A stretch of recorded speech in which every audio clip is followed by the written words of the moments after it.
John 19. Then Pilate took Jesus and flogged him. And the soldiers twisted together a crown of thorns and put it on his head and arrayed him in a purple robe. They came up to him, saying, "Hail, King of the Jews!" and struck him with their hands. Pilate went out again and said to them, "See, I am bringing him out to you that you may know that I find no guilt in him." So Jesus came out wearing the crown of thorns and the purple robe. Pilate said to them, "Behold the man!" When the chief priests and the officers saw him, they cried out, "Crucify him! Crucify him!" Pilate said to them, "Take him yourselves and crucify him, for I find no guilt in him." The Jews answered him, "We have a law, and according to that law he ought to die, because he has made himself the Son of God." When Pilate heard this statement, he was even more afraid.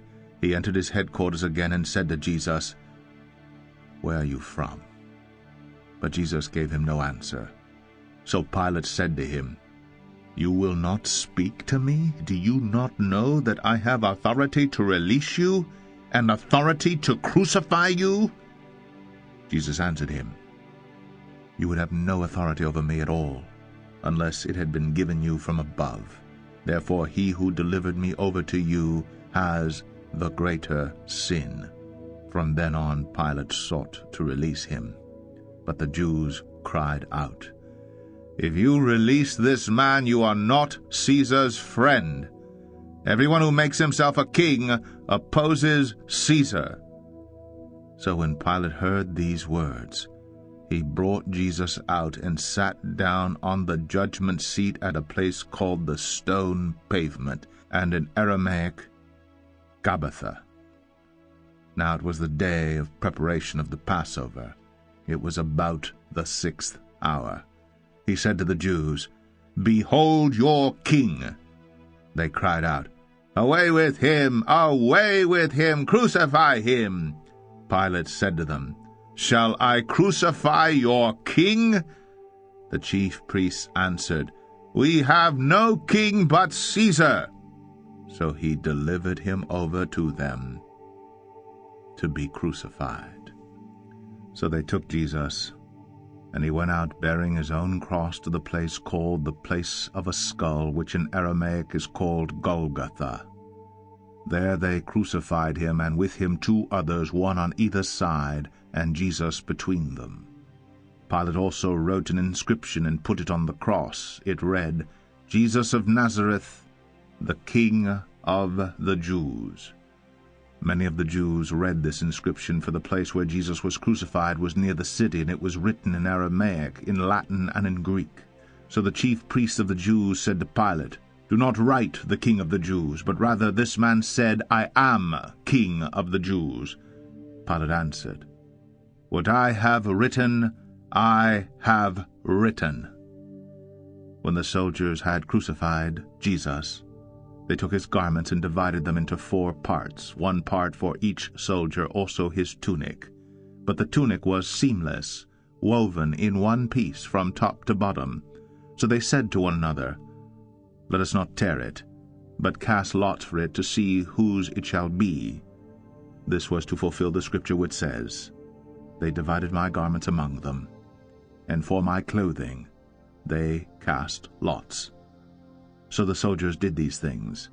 But standing by the cross of Jesus were his mother and his mother's sister, Mary the wife of Clopas, and Mary Magdalene. When Jesus saw his mother and the disciple whom he loved standing nearby, he said to his mother, "Woman, behold your son." Then he said to the disciple, "Behold your mother." And from that hour the disciple took her to his own home. After this, Jesus, knowing that all was now finished, said, to fulfill the scripture, "I thirst." A jar full of sour wine stood there, so they put a sponge full of the sour wine on a hyssop branch and held it to his mouth. When Jesus had received the sour wine, he said, "It is finished." And he bowed his head and gave up his spirit.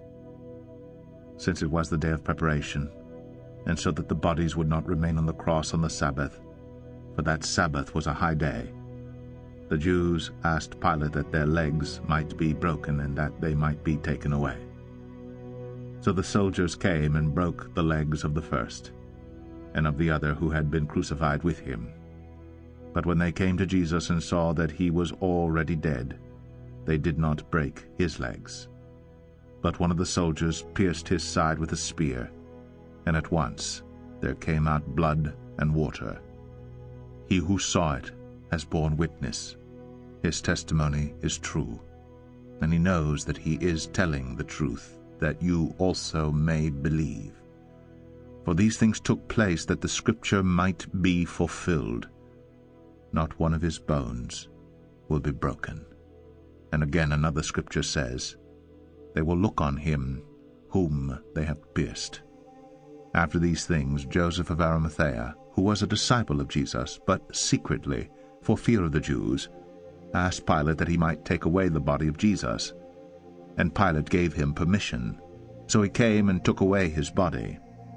Nicodemus also, who earlier had come to Jesus by night, came bringing a mixture of myrrh and aloes, about 75 pounds in weight. So they took the body of Jesus and bound it in linen cloths with the spices, as is the burial custom of the Jews. Now in the place where he was crucified there was a garden, and in the garden a new tomb, in which no one had yet been laid. So because of the Jewish day of preparation, since the tomb was close at hand, they laid Jesus there.